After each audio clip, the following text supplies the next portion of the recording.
Assalamualaikum warahmatullahi wabarakatuh. Perkenalkan, nama saya Yohan Wahid Subhan, NIM 19113212, kelas Informatika 10, dosen pengampu Bapak Irton.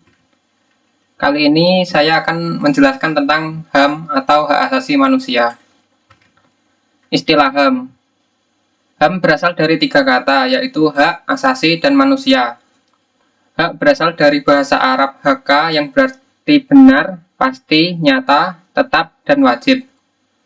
Maka, hak adalah kewenangan atau kewajiban untuk melakukan atau tidak melakukan sesuatu.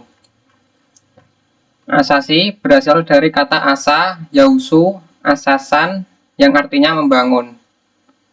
Maka, asasi adalah sesuatu yang bersifat mendasar, fundamental, yang selalu melekat pada objeknya.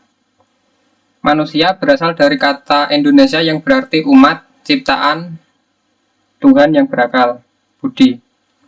Jadi, HAM adalah hak-hak mendasar pada diri manusia yang dimiliki sejak berada dalam kandungan dan setelah lahir ke dunia yang berlaku secara universal dan diakui oleh semua orang. HAM menurut para ahli. Yang pertama, John Locke. Menurut John Locke, pengertian HAM adalah hak-hak yang langsung diberikan Tuhan kepada manusia sebagai hak yang kodrat. Yang kedua, John Matterson.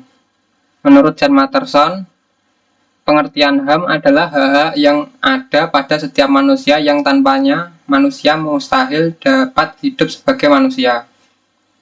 Yang ketiga, Miriam Budiarjo. Menurut Miriam Budiarjo, pengertian HAM adalah hak yang dimiliki setiap orang sejak lahir ke dunia. Hak itu sifatnya universal sebab dimiliki tanpa adanya perbedaan kelamin, ras, budaya, suku, dan agama. Macam-macam HAM. Yang pertama ada hak asasi pribadi atau personal right. Hak asasi pribadi memiliki kebebasan untuk berpergian, bergerak, berpindah ke berbagai tempat, kemudian kebebasan dalam menyampaikan pendapat, dan kebebasan dalam berkumpul dan berorganisasi. Yang kedua, hak asasi politik adalah hak untuk memilih dan dipilih dalam suatu pemilihan, hak untuk ikut serta dalam kegiatan pemerintahan, hak untuk membuat dan mendirikan partai politik serta organisasi politik lainnya. Yang ketiga, hak asasi hukum.